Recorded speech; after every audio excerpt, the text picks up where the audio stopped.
Miss Elizabeth, I have struggled in vain and I can bear it no longer. These past months have been a torment. I came to Rosings with the single object of seeing you. I had to see you.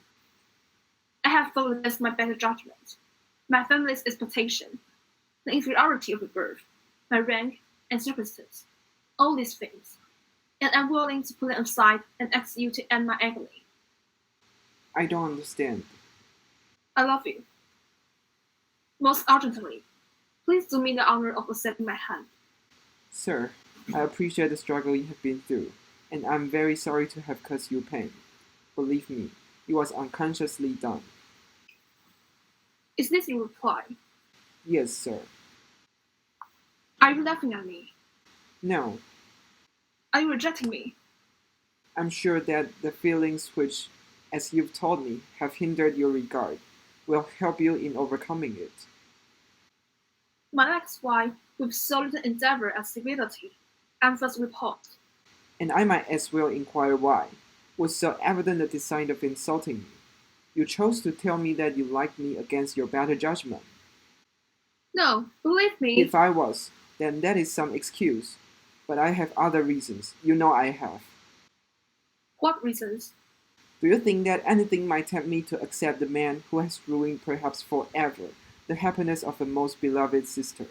Do you deny it, Mr. Darcy, that you separate a young couple who loved each other, exposing your friend to the censure of the world for a caprice, and my sister to its derision for disappointed hopes, and involving them both in misery of the acutest kind? I do not deny it. How could you do it? Because I believe your sister indifferent to him. Indifferent? I watched them most carefully, and realized his attachment was much deeper than hers. That's because she's shy. Billy too is modest, and was persuaded that she didn't feel strongly for him. Because you suggest it. I did it for his own good. My sister hardly shows her true feelings to me. I suppose you suspect that his fortune had some bearing on the matter. No, I wouldn't do your sister dishonor. Though it was suggested, What was? it was made perfectly clear that an advantageous marriage. Did my sister give that impression? No, there was, however, I have to admit, the matter of your family. Our want of connection? Mr. Bingley didn't vex himself about that. No, it was more than that. How, sir? It pains me to say this, but it was a lack of propriety shown by your mother, your three younger sister even, unconscious, your father. Forgive me. You and your sister I must exclude from this. And what about Mr. Wickham? Mr. Wickham, What excuse can you give for your behavior to him? you take an eager interest in that gentleman's concerns. He told me of his misfortunes. Oh yes, the misfortunes have been very great indeed. You have ruined his chances, and yet treat him with sarcasm. So this is your opinion of me. Thank you for explaining the following. Perhaps these offences might have been overlooked had not your pride been hurt by my honesty. Pride? In a meeting scruples about relationship, could you expect me to rejoice in the inferiority of your circumstance? And those are the words of a gentleman. From the first moment I met you, your arrogance and conceit, your selfish disdain for the feelings of others, made me realize that you were the last man in the world I could ever be prevailed upon to marry. Forgive me, madam, for taking up so much of your time. I can't leave you this.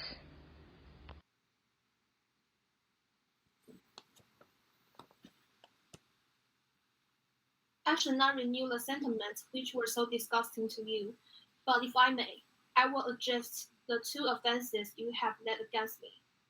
My father loved Mr. Wickham as a son. In consequence, he left him a generous living. But upon my father's death, Mr. Wickham announced he had no intention of taking orders. He demanded the value of the living, which he was given, and which he gambled away within weeks. He then rose demanding more money, which I refused, after which he severed all acquaintances. As to the other matter, that of your sister, And Mr. Bingley, though the motives which govern me may appear insufficient to you, they were in the service of the friend.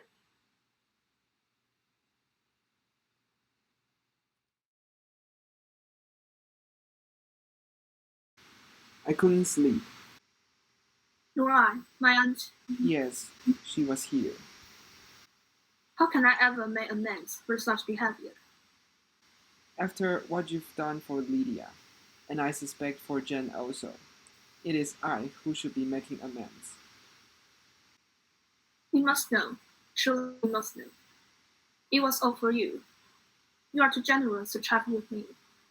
I believe you spoke with violence last night, and it has taught me to hope, as I had scarcely allowed myself before. If your feelings are still what they were this April, tell me so at once. My affections and wishes have not changed, but one word from you will silence me forever. If, however, your feelings have changed, I will have to tell you. You have bewitched me, body and soul, and I love, I love you. I never wish to be parted from you from this day on. Well, then, I will take your hand. Would you like to take a walk with me? Yes, I'm very fond of walking. Yeah, I know. How are you this morning, my dear? Very well. Only I wish you could not call me my dear, Why? because it's what my father always calls my mother when he's crossed about something.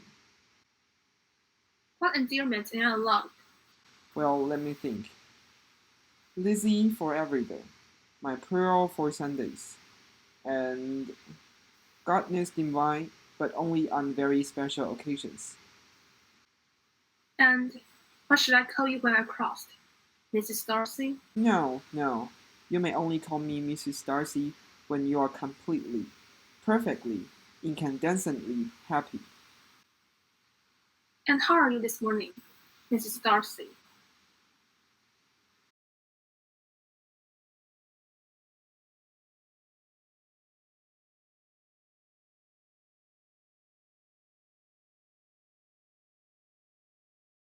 You have ruined his tune. 干，对啊，继续哦。And those are the words of a gentleman. From the, mo- from the first moment I met you, your arrogance and conceit, your selfish disdain for the feelings of others, made me realize that you were the last man in the world I could ever be prepared. 干，等一下，继续继续，我从哪里啊？Because it's what my father's always calls my mom when he 看，没差吧，mother。我用剪的，我用剪的，我用剪的，我用剪的，我用剪的，我们从前面一点点。